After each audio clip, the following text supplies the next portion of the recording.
დღეს მინდა დავიწყო ნახე დრო აი ამ სოფლიოში მიმდინარე გეოპოლიტიკური პროცესების და მოვლენების შეფასებით გარკვეულწილად არის ახლა იმხელა დრო გასული, რომ გარკვეული აზრის გამოტანა შეიძლება თორე მასშტაბურად რომ ამაზე იმსჯელო დაახლოებით კიდე ალბათ თეორი კვირა უნდა დავიდეს. არავინ არ მოგატყუოთ, იმიტომ რომ ნელ-ნელა ყველა ამაში თავის სახეს გამოავლეს, მოგეხსენებათ თქვენ დაპირისპირება სახეზია ახლო აღმოსავლეთში რთული მდგომარეობა არის. ორი ძლიერი სახელმწიფო ერთმანეთს დაუპირისპირდა. არც ირანი არ არის სუსტი სახელმწიფო და არც ისრაელი არ არის სუსტი სახელმწიფო. თვითონ თუ ამ ყველაფრის დემოგრაფიული შეფასებით გადავალთ, ტერიტორიული სიდიდეებით, თუ ტექნოლოგიური მიღწევებით შევაფასებთ ამ პროცესებს, ხო? რაღაცას მოგცემს აუცილებლად, მაგრამ ეხლა ამაზე რო არ დავკარგოთ, ჩვენ ყველამ კარგად ვიცით, ვინ ვის უჭერს მხარს და ვინ ვის ეხმარება და ვინ ვისი ამაგდარია რა.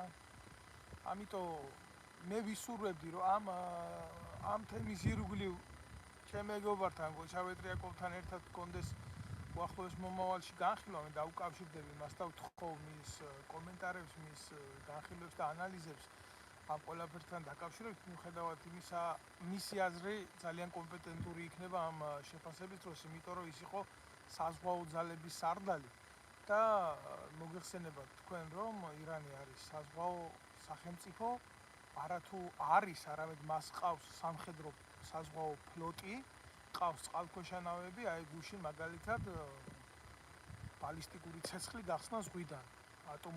ატომური არა, მაგრამ წყალქვეშა ნავებიდან, თუმცა იმ ნავებს, რომელიც მას აქვს, წყალქვეშა გემებს გულისხმობ, თავისუფლად შეუძლია ატაროს ატომური იარაღიც. ოღონდ ახლა ის თავისებურად დამოკიდებულია მოდიფიკაციაზე, როგორ დავტვირთავ ამ შეიარაღებას. ასევე რა არის, იცით, სხვანაირ სფეროში გადავიდა ეს ომი, იმიტომ რომ წყლიდან ბრძოლა, მაგალითად, აბსოლუტურად სხვა ხასიათის ბრძოლა არის თავისი შინაარსით. სხვა არის, როცა სახმელეთო სივრციდან ხდება ჰაერი მიწაზე რაკეტების გაშვება, მიწიდან ჰაერის გამოყენებით ბალისტიკური სივრცის რაკეტების გაშვება, რომელიც ამ სიმაღლეებს გარკვეული საწვავის შედეგად იპყრობს და შემდეგ უკვე აეროდინამიური ტრაექტორიით ეცემა. ბევრმა არც იცის ეს ისე საქართველოში უყურებენ როგორ იცით, ძალიან პროპაგანდისტული სახე აქვს. ყველა ან უნდა იყო ირანის მხარეზე, არ უნდა იყო ისრაელის მხარეზე. აი მაგალითად რუსთავიორი ვითომ ირანის მხარეზე, ეგენი არავის მხარეზე არ არიან, მაგრამ რაღაცა ნიშას ხო უნდა მიეკერონ ეგენი რა. სამშობლო ადამიანები და ვითომ ახლა ესენი ისრაელის მხარეზე არიან და ვითომ ამითი რაღაცა პოზიცია უნდათ რომ დაიჭირონ, აი ეს ტიპ-ტივის პოზიცია. ქართული ოცნება ყველამ კარგად ნახეთ და იცით რომ ირანის თაყვანისმცემლები არიან და იქ ჩასულები იყვნენ და ემთხვივდნენ ირანის სულ ლიდერს ერთ ადგილზე და მე მგონი იქ კობახიძესადაც იდგა, კობახიძის გარდა ყველა მკვდარია ეს. ახლა იცით რა არის ამორფულად რო განვიხილოთ ყველაფერი და რო დავანებოთ ირონიას თავი და რო დაწვიდოთ ყველაფერი ეს უბრალოდ შეფასებისთვის და რაღაცა კარაკტერულისთვის საჭიროა თვითონ პროცესი აი რაც არის ახლა მოწმობის სახეზე საკმაოდ მძიმეა თავისი შინაარსით. თქვენ კარგად იცით რომ ირანს და ისრაელს ერთმანეთში არ აქვს სახმელეთო საზღვარი. ამათ რო სახმელეთო საზღვარი ქონდეთ ერთმანეთში, აი კონფლიქტი მერე ნახეთ თქვენ როგორი იქნებოდა, მაგრამ არა აქვს. საოცრად დიდი რამოდენიმე სახელმწიფოები აშორებს ერთმანეთისგან და ჰაერი არის ერთმანეთის მაკავშირებელი სისტემა ამათ. ისრაელმა ჩაატარა უნიკალური სამხედრო ოპერაცია. ჩვევია ისრაელს, ყავს ძალიან ძლიერი სამსახური მსოფლიოში. მე არ მომერიდება თქვა რომ მსოფლიოში ყავს უძლიერესი დაზვერვის სამსახური. თუმცა ამ მოკლე დროში რაც ისრაელზე იქნა განხორციელებული თავდასხმები, შეტევები, თქვათ აი ეს პალესტინის კონფლიქტს რაც წინ უძღოდა რა, აეროპლანებით ტერორისტული დაჯგუფებების დაშვება, მშვიდობიან ღონისძიებაზე ხალხის წესების გამოჭრა, ეს იყო ისრაელის დაზვერვის სამსახურის მინუსი და ჩაგდება. ამიტომ ისინი ახლა ყველანაირად ცდილობდნენ თავისი ერის წინაშე რომ ეს რეაბილიტაცია საკუთარი თავის გააკეთონ. მათ თავისუფლად შეიძლება ითქვას, რომ მათ რეაბილიტაცია საკუთარი თავის მოახდინეს, იმიტომ რომ ისეთი ოპერაცია განახორციელეს, აი ირანის გენერალური შტაბის უმაღლესი პირები გაანადგურეს საკუთარ ტერიტორიაზე. გინდათ ამას დაარქვით პირდაპირი ინტერვენცია, გინდათ ამას დაარქვით პირდაპირი შეტევა, როგორც გინდათ ისე დაარქვით, ეს იყო უნიკალური სპეცოპერაცია, არაფერს არ ვამბობ იმაზე, რომ ფიზიკოსები, რომელიც MGU დამთავრებული ფიზიკოსები, ესენი იყვნენ რუსეთში დამთავრებული ირანული მეცნიერები, არ ვიცი, შეიძლება არც იყო ირანელი ხალხმოშვება ამას. მათი ნაკლებად საინტერესო, ისედაც გასაიდუმლოებული თემა იყო ეს, მაგრამ თუმცა ჩანდა, რომ ირანისთვის აღარც ააფეთქეს მანქანებში. ირანი ამას აძლევს როგორც ტერორისტული აქტის შეფასების კვალიფიკაციას, მაგრამ იქეთა მხარე ამას უძახის საკუთარი ნაციონალური და ეროვნული ინტერესებიდან გამომდინარე პრევენციას. არ ვიცი, მსოფლიო სამართლის მიხედვით რა როგორ ისჯება და როგორ არ ისჯება, მსოფლიო სამართლის მიხედვით ისრაელის პრეზიდენტი საერთაშორისო დამნაშავეთა ყავთ ცნობილი ჰააგაში. და ედავებიან იქ ბავშვების მკვლელობებს და ეს უნდა ითქვას. მაგრამ იმ კაცს ეს არ აინტერესებს. იმას აქ მისი ინტერესები, მისი სახელმწიფო ინტერესები და ატარებს ამას ცეცხლით და მახვით. როგორც გინდათ ისე დაარქვით. ის ამბობს, მე შემიძლია გავაკეთო როგორ არანაირადაა, იმას ბოლოს ყველას ღმერთი გაგვჭირს ჩვენ, მაგრამ ისრაელის სახელმწიფო არ არის სუსტი სახელმწიფო. ვერავინ ვერ იტყვის ამას, რომ ის არის სუსტი სახელმწიფო. სადაც იბადება ისრაელის საწინააღმდეგო აზრი, ეს კაცი არის მოწოდებაზე იქ მოკლას ეს არის. მტრის მსხვერპლის ხარჯზე. ასეთი არის მათი ლოგიკა. მე არ ვამბობ, რომ შეიძლება ყველანაირ მიმართებაში რომ სწორი იყოს და გამართლებული იყოს მსხვერპლი ბავშვებში და ქალებში. ომსაც თავისი კანონები აქვს, ესე არ არის. მაგრამ როდესაც მისი ბავშვების და ქალების დაცვის ინტერესით აკეთებს ამას, მისი მოსახლეობის დაცვის ინტერესით აკეთებს ამას, ყველაზე მცირე მის მოსახლეობაში აქ კაცს ნდობა. დაწერდი. ლოგიკა შეიძლება მოიძებნოს ბევრნაირი, სამართალი შეიძლება იყოს ერთი. ფაქტი არის სახეზე. ის აგრძელებს მის მოქმედებს და აგრძელებს შეუჩერებას. ეხლა რა არის, ცით? თუ განვიხილავთ ამ ომს, ამ საჰაერო ომს, მეც ვერანაირად ვერ დავახმართ ამას თავის ჭრილში, რა თქმა უნდა, ამას უკვე მოყვა შედეგები, არ შეიძლება ამას თქვა, რომ სამხრივი იყო ეს დაპირისპირება, იმიტომ რომ და სამხრივად მარტო აქედან ისრაელი უკრავს, სიცრუე არის, ეს არის მყარი მტკნარი სიცრუე, აი როგორ შეიძლება რომ ენდო რუსთავი ორს უყურე ტელევიზიას, სადაც გასაუქმებელი და გამოსართავია. აი ესეთი პროპაგანდით უბერავდნენ, რომ არავის საში რო არ იყვნენ 2008 წლის ომის დროს დედა რო გქონდა, რატირები ეგენი ძახოდნენ მოსკოვში ვართ უკვე შესული. ეს ყველამ ვიცით, ყველამ დამუცადეთ და ყველამ ნახეთ. რეალობაში ეს არ არის ჩემი ანალიტიკა, 370 რაკეტა ბალისტიკური იქნა გაშვებული, არ არის ეს პატარა.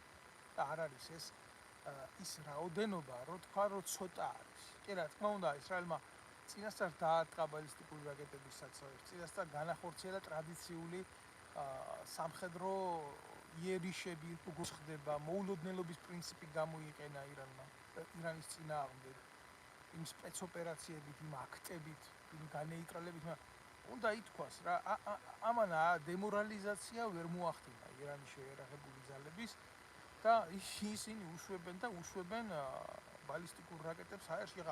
თუ ვინმე ამას ვერ უყურებს, თუ ამბობს ბრმა არის, კარგი, მაგრამ ფაქტია რა, ცეცხლოვანი წვიმა არის ისრაელში. და 590 კაცი არის დაშავებული, 24 მკვდარია დაახლოებით 5 საათის წინანდელი მონაცემები. არ არის ეს იმხელა ერისთვის, როგორც ისრაელია პატარა. არა, მსხვერპლად უფრო პოლიტიკურ გადაწყვეტილებათა შეიძლება უღირდა ისრაელის პოლიტიკურ გუნცეს, იმიტომ რომ ტოტალური და გლობალური განადგურება ამერიკის არც მალავდა ირანი რომ ამდიდრებდა ურანს სამხედრო მიზნით და უნდოდა გამოყენება სამხედრო ბომბისთვის. ახლა იცით რა არის, როდესაც მათ აქ ერთმანეთში ისტორიული მტრობა და გააჩნია ისტორიულ მტრობას, ჩვენ აქ უნდა გავითვალისწინოს სხვა რაღაც. აქ არის რელიგიური ომის საფრთხე სერიოზული. მიუხედავად იმისა, რომ ირანი თავისი რელიგიური მრწამსით გამოირჩევა, მე მგონი მხოლოდ თუ არ ვცდები აზერბაიჯანელები არიან იმ მრწამსის, აი როგორც მართლმადიდებლებსა და კათოლიკებს შორის არის გაყოფა, აი ისე არის სუნიტებსა და შიიტებს შორის გაყოფა, მაგრამ მიუხედავად ამისა, პალესტინელები, არაბული სახელმწიფოები ბევრი და ისრაელის ირგვლივ მტრულად განწყობილი მოსახლეობა, აბორიგენი მოსახლეობა, აბსოლუტურად მიუხედავად ამ რელიგიური ცვლილებისა, განსხვავებისა, მუსულმანიზმში ყოფი განსხვავებისა, ხარს უჭერენ ირანს როგორც სახელმწიფოს და ეს არ არის ირანი, არ არის არც ერაყი და არ არის არც ერაყის ხელისუფლება და არ არის ირანი არც ავღანეთი.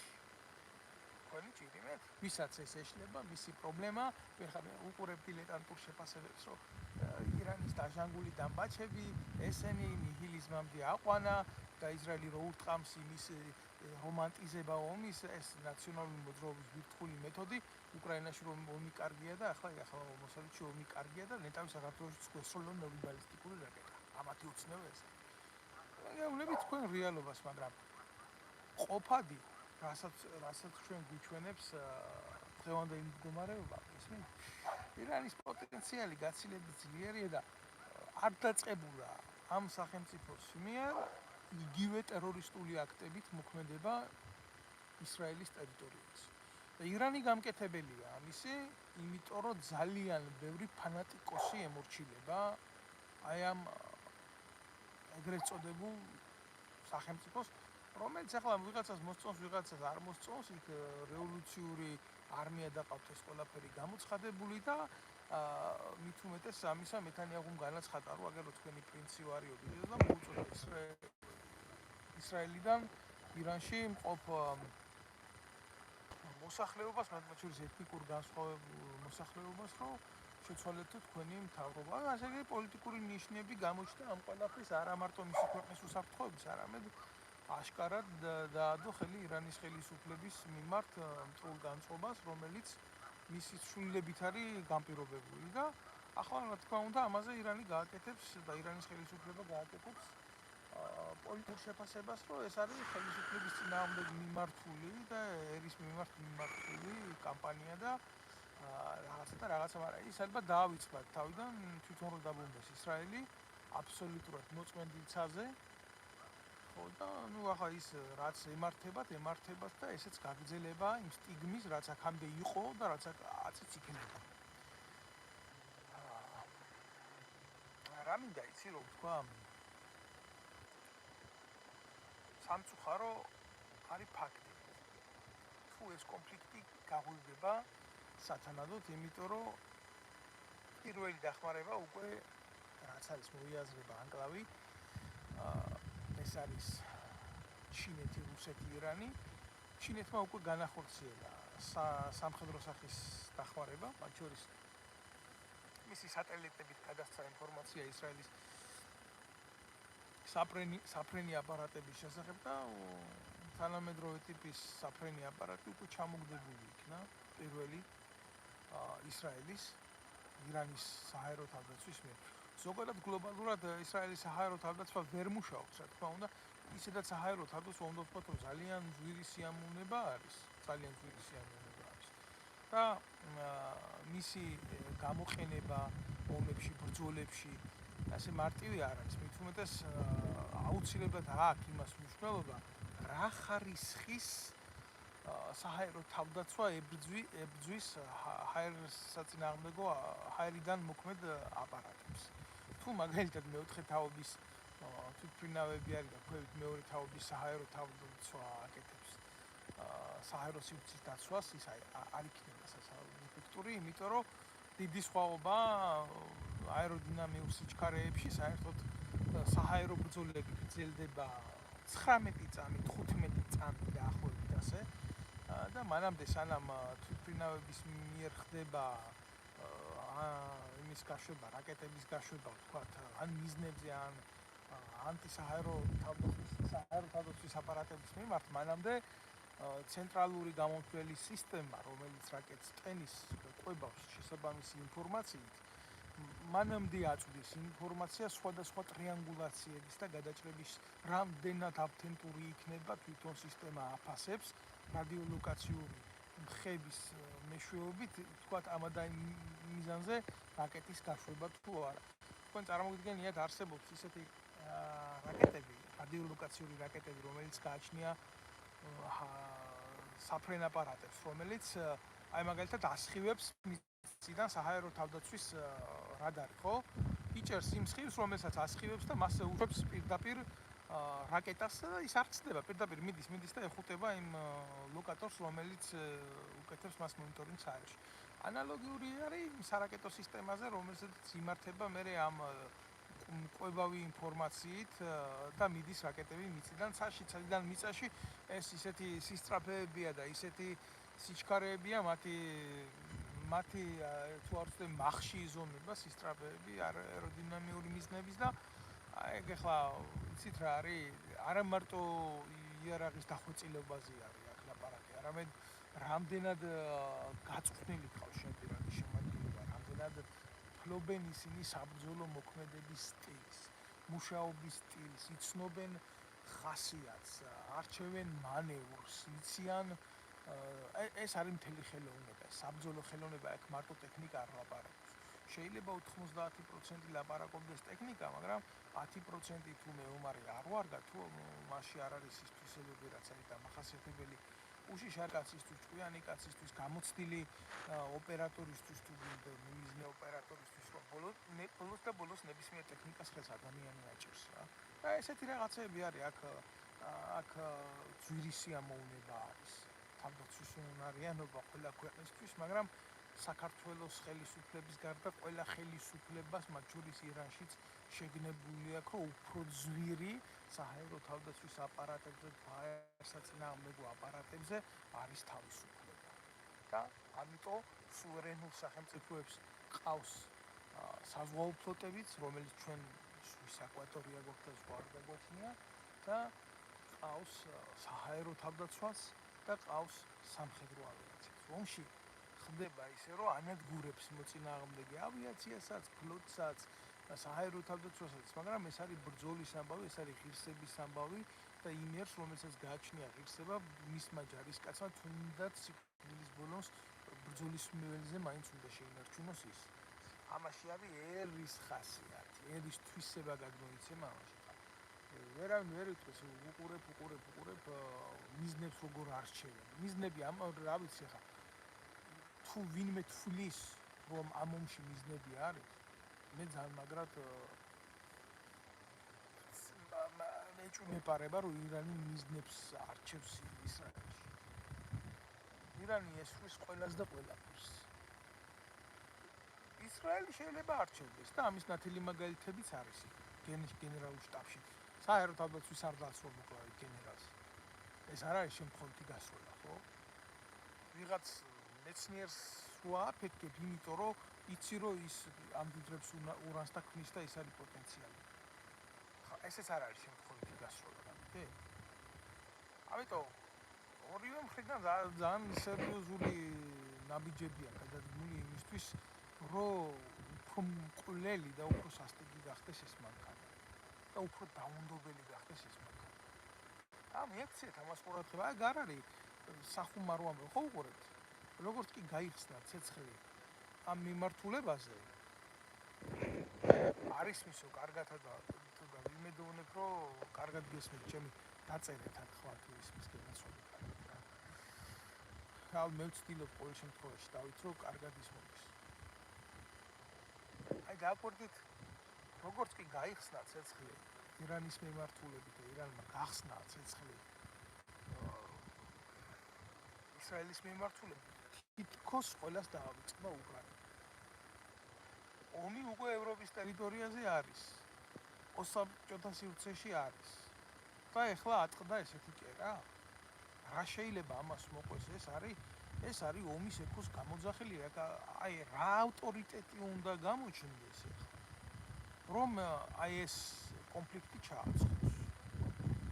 თუ იმას გგონიათ რა, რომ ირანში ხელისუფლება გაიქცევა ვაიმე, არ იქნება ასე. თუ ირანელმა ხალხმა არ მოინდომა თვითონ ის, რომ ეს მთავრობა შეცვალოს ირანში, ხო? ისინი არსად არ წავიდიან. ისინი არიან ქოცებზე მეტი ქოცები. ქოცებს ისეთი რადიკალიზმი არ დაესიზმრებათ იმ ხელისუფლებას და იმ მთავრობას რო. იმან დასაკარგი არაფერი არა. წავლიან ბოლომდე. ის კასტა რომელიც ზის იქ ძალიან კარგად ვიცი რასაც ვლაპარაკობ. მე პავსიდან მივიღები, ზიზღი არავის მიმართ არ გამაჩნია და ვიცი რას ნიშნავს ეს ყველაფერი იქ რა რეჟიმია და როგორ მოქმედებს სისტემა. თუ ვლაპარაკობ ამას არ ვლაპარაკობ ამ მხოლოდ შეხედულებით. ამიტომ ასე გარიდან ცვლილება ისეთ რადიკალურ ხელისუფლებაში როგორც ირანია დღეს მე არ მიმაჩნია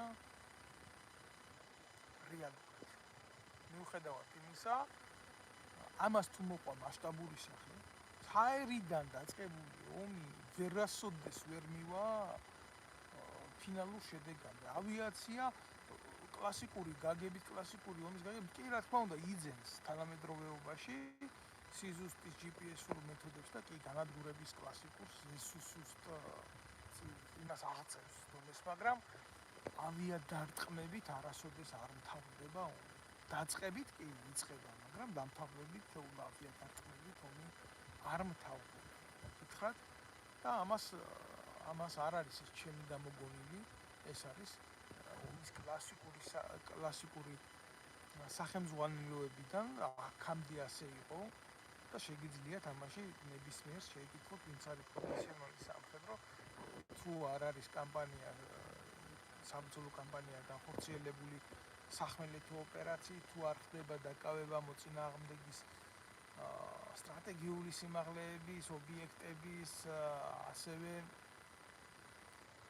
ენერგორესურსების და ასე შემდეგ და არ თავდება ის მისი სრული განადგურებით ან ოკუპაციით, იმ შემთხვევაში ზედმეტია ესაუბრო გამარჯვებაზე, ვთქვათ, შეიძლება მიზნებს მიაღწიო ასეთი საბრძოლო მოქმედებების რაღაცა შეთანხმებების დონემდე მიიყვანო ვიღაცა, აიძულო რაღაცა, მაგრამ გამარჯვება მომში გავიმარჯვე რაღაცა პოლიტიკური ნიშნით, თუნდაც სამხედრო ნიშნით ეს ასე არ ხდება.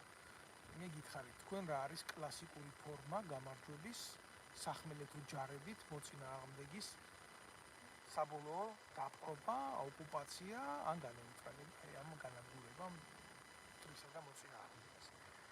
ჩემი ახლა მე რა ვიცი, აქამდე რაც იყო ის გაგრძელდება, მე ვერ უყურებ, უბრალოდ სამწუხაროა, რომ უბრალო ადამიანები კვდებიან და კვდებიან ახლა ეცემა ბალისტიკური რაკეტები 100%-იანი დაცვა არ ასე გუმბათი იძახია რამდენს განეიტრალებს ის გუმბათი ან რამდენ პროცენტიანი ალბათობა თქვი 90%-იანი ალბათობა თქვი თუმცა 50 რაკეტა იქნა განეიტრალებული იმ 370-დან რაც ესროლის ბალისტიკურ რაკეტას სხვა სისწრაფე გააჩნია, სხვა ტრაექტორიული ის გააჩნია, მართვა სხვა ფრენის დინამიკა გააჩნია, ის არ არის კლასიკური რაღაცა სითბური რაკეტა, რომელსაც რაღაცა რაკეტა ჩვეულები მიწიდან გაეტი, ეფექტური არის ვერ იტყვი ვერაფერს. გუმბათი ეგრეთ წოდებული, რაც ისრაელს გააჩნია, მაგრამ სახეზე აგერ შედეგი დაღუპული ადამიანების, დაშავებული ადამიანების და დანგრეული სახლების ბალისტიკური რაკეტა ცხრასართულიან კორპუსს დაეცემა და ნახევარი კორპუსი გაიხლიჩება შუაში. წარმოგიდგენიათ იქ რამდენი ქალია, რამდენი ბავშვია, რამდენი მშვიდობიანი მოსახლეობა საერთოდ არ აინტერესებს, იმან შეიძლება მეთანიაჰუ და ამათი პოლიტიკა და ამათი ადამიანს არ უნდა კონდეს მშვიდობიანი ცხოვრების, მე ვფიქრობ ყველგან უნდა კონდეს რა. არიან ადამიანები პაციფისტები და უნდა მიეცეთ რა, ასეთ ადამიანებს მშვიდობიანი ცხოვრების უფლება.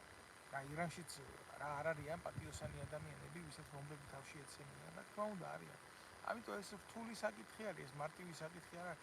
არსებობს ამ ომის სტრატეგიული ხედვა, შეაფასო ყველაფერი და არსებობს ამ ომის ჰუმანური განსჯის ჭრილია, ასე შეიძლება ნებისმიერ ომზე თქვა აგერ მაგალითად უკრაინაში, მაგრამ გეოპოლიტიკა, ზოგადად პოლიტიკა, დაპირისპირებითი ხასიათები ამ ომის და თანამედროვე ომის და ეკონომიკის სიტუაცია ჩვეულებრივი ადამიანის ინტერესებს და ცხოვრებას სამწუხაროდ არ ცნობს.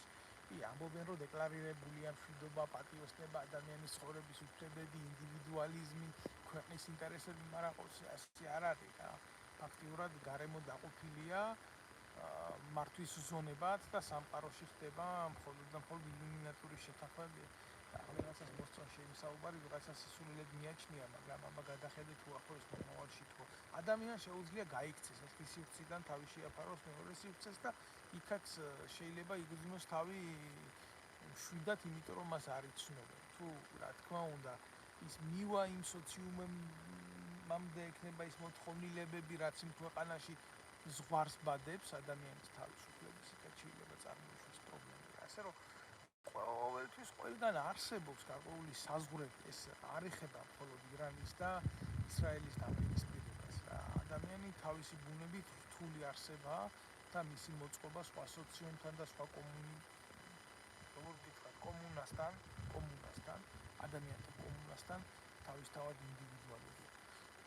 ასე რომ ნებისმიერი წაქცეული ადამიანი, მე მეცოდება კაცო ისრაელშიც რამდენი ქართველია, თუნდაც ეთნიკური ქართველი, რამდენი ებრაელი ქართველია, რამდენი სოციუმი წარმოიშვა რა, უნიკალური ერი ვართ, უნიკალური ხალხი ვართ კაცო ქართველები და აგერ მაგალითად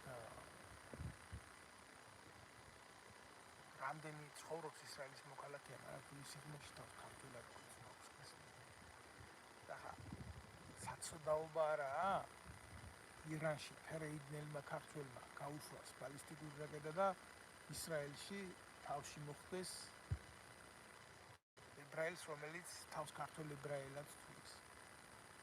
რომლის მხარეზე უნდა ვიყო ახლა სწორად დამედით. ქართველი კაცი ომთან მიმართებაში.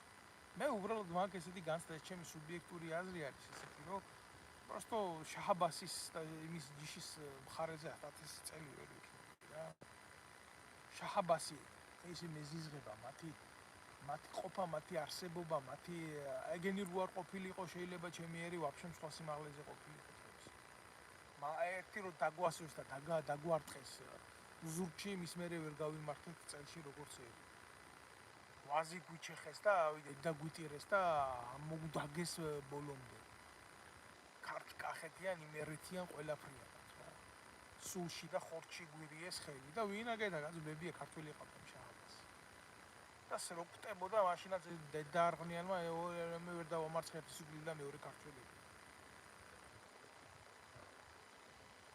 ავიცი, სიმართლე უნდა ითქვას ადამიანმა, წყენები, შეხედულებები, თანამედროვე ომები ამბობენ აგერ ისრაელმა გადმოცავა რაკეტები უპილოტო საფრენი აპარატები და რუსებს მიცაო ესენი რა ქვია. კოდებიო იმისთვის რომ ემართათ ყველაფერი. ვერ უარყოფ ამას.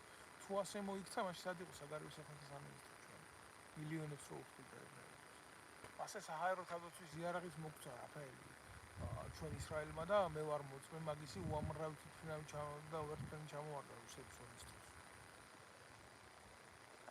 არსებობს ბევრი საკითხები, იქაც სახელმწიფოა, იქაც ბევრი ადამიანია, იქაც ბევრი ვაჭრობის ობიექტია, მაშინ შექმენი შენი საჰაერო თავდაცვის სისტემა შექმენი. მოგვიყვარს ჩვენ ქართველებს ტრაბახი ავიაციაში აგერ 15, 18, 17, 5000 ამერიკაში ქართველმა შექმნა. აგერ რუსეთში ვიღაცა ატომური იმის კონსტრუქტორი ქართველი იყო. ასეთი ლაპარაკები მიუყვარს ჩვენი ქვეყნისთვის რას გვქონდა ჩვენ რასვე წარმო. დელტა გვაკეთებული და კორუფციის ბუდები გახსნით. მაშინ ამაში სხვა კი ვადანაშაულებთ. ნუ ებრაელებს, ნუ ამერიკელებს, ნუ ჩვენ გავაკეთეთ ჩვენ. აი რა ისრაელი. ატარა სახელმწიფოა ტერიტორიულად ჩვენზე. უდაბნოში არიან ხრიოკუმზე აყბავებული აქვს გრუზია ქვეყანა. რატო? იმიტომ რომ კორუფცია არა, იმიტომ რომ მისი ქვეყანა უყვართ, იმიტომ რომ იქ პრემიერ-მინისტრები, მინისტრები თავიანთ შვილებს ჯარში კი რა ომში უშვებენ, რაც. ნებისმიერი ებრაელის პირადი მოწოდება იბრძოლოს ისრაელისთვის, მისი სამშობლოსთვის იბრძოლოს. გვაქვს ჩვენ ეს მოწოდება, ჩვენ ესეთი მოწოდება არ აქვს. არა, ისი მომენტი უნდა შევაფასოთ, ჩვენ თავს მიხედოთ, რო რაღაცა და მართლა მოხდეს და გაღვიდეს ეს ომი კლასიკურად რა. რამდენი მილიონი არის დემოგრაფიული ირანი ჩაგიხედიათ უკანე? ერთ სომხეთს გადმოივლიან და უცებ არიან საქართველოში. რამდენი ირანული კომპანია, რამდენი 450 კომპანია მართ საქართველოს დარეგისტრირებული ირანული კომპანია, რომლის ფუნქციონირების არსი გარკვეული არ აქვს იუსტიციის სახლის ეპოსტატები დარეგისტრირებული. ხო წარმოგიდგენიათ ახლა ტრაქშია თვითონები. ბიჭო, ირანის მოქალაქეებს კი არა, ჩვენ მოქალაქეებს უქმებენ იმას. თუ ვინმე ამას ქართულებს იმას პოლიტიკურად არ მოსწონს. იმდენად სავსეა ჩვენი ქვეყანას მისი სახელმწიფო სადაზვერო დაჯგუფებებით. ჩვენ რას გავაკეთებთ აქ? ისედაც საქართველოში ქართულ ენას ვერ გაიგებს, სავსეა ჩვენი ქვეყანა, აზერები. უკაცრავად რა. თუნდაც სხვა ერის წარმომადგენლები, ინდუელები, პაკისტანელები, ჩინელები, აზერებთან არ უნდა. და ვინც არის ჩვენ ტერიტორიაზე, ხო? და წლების მანძილზე თუნდაც აზერები, თუნდაც სომხები, ისინი ქართულად არ ლაპარაკობენ, მაგრამ მერიაში სხდომებს და წმინდანში სომხურ ენაზე ამ ბერცუნ ცავატანე ლაპარაკობენ. ღმერთმა გაუმარჯვოთ მისი ენით მის ქვეყანაში, აგერ სომხეთში წავიდნენ და პაშინიანთან არ ყვიან საქმე თუ ვინმეს ასეულ, თუ ვინმეს უნდა ჩვენ ქვეყანაში დარჩენა, კეთილინებოს, ისწავლოს სახელმწიფო ენა და სახელმწიფო უწყებებში ილაპარაკოს სახელმწიფო ენაზე. თორე სომხურ ენასაც შემოვევლე, რატომ არა, უძველესი ერი, უძველესი ხალხი, უძველესი დამწერლობა აქვს და აზერბაიჯანელებსაც შემოვევლე. იმდენად შემოვევლე, რამდენადაც მათ ჩემი სახელმწიფო და სამშობლო უყვართ. და ბევრია ასეთი სომეხი და აზერბაიჯანი არ შეიძლება ეთნიკური ზიზღი ჰქონდეს ვინმეს მიმართ, ქართველი ზოგი ტრაქში რო იმალებოდა ომის დროს, ეგერ იმ გმირთა მოედანზე სომეხი და აზერბაიჯანელი ერთმანეთის გვერდზეა მკვდარი ჩვენი ქვეყნის გულისთვის.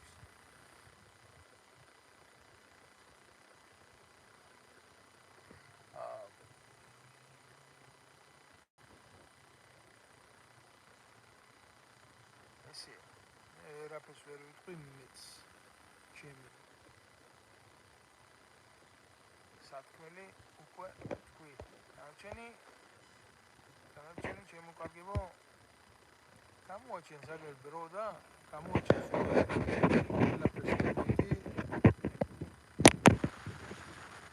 ჩვენებს.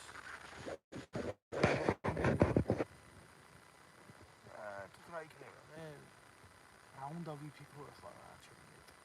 ცუდი არის ის თუ ეს ომი გაღვივდება და საქართველოში დაიწყება მიგრანტთა გაზრდა. ჩვენ არა ვართ სახელმწიფო, რომელიც ამას გაუძლებს ეკონომიურად, მორალურად, უსაფრთხოებით და თუნდაც რელიგიურად. ჩავიყვინეთ შემოკარგებო სერიოზულად და იქნება ეს ძალიან რთული. თუ ასე გაგრძელდა, მე ალბათ გამოუვალის და მიგვიყვანს ფსკერზე. ისიც კი ვართ იქ. აი ამის ისურვებ წარმატებებს, ყველას ვთხოვ, რომ გამოიწეროს შენი ვიდეობლოგი, ვინც უყურებს, ვინც ამას ხედავს. და მნიშვნელოვანია, რომ თითოეულმა მათგანმა, ვინც შეხედოთ, გაუზიაროთ სხვასაც თუ რა თქმა უნდა ამის მიზეზი.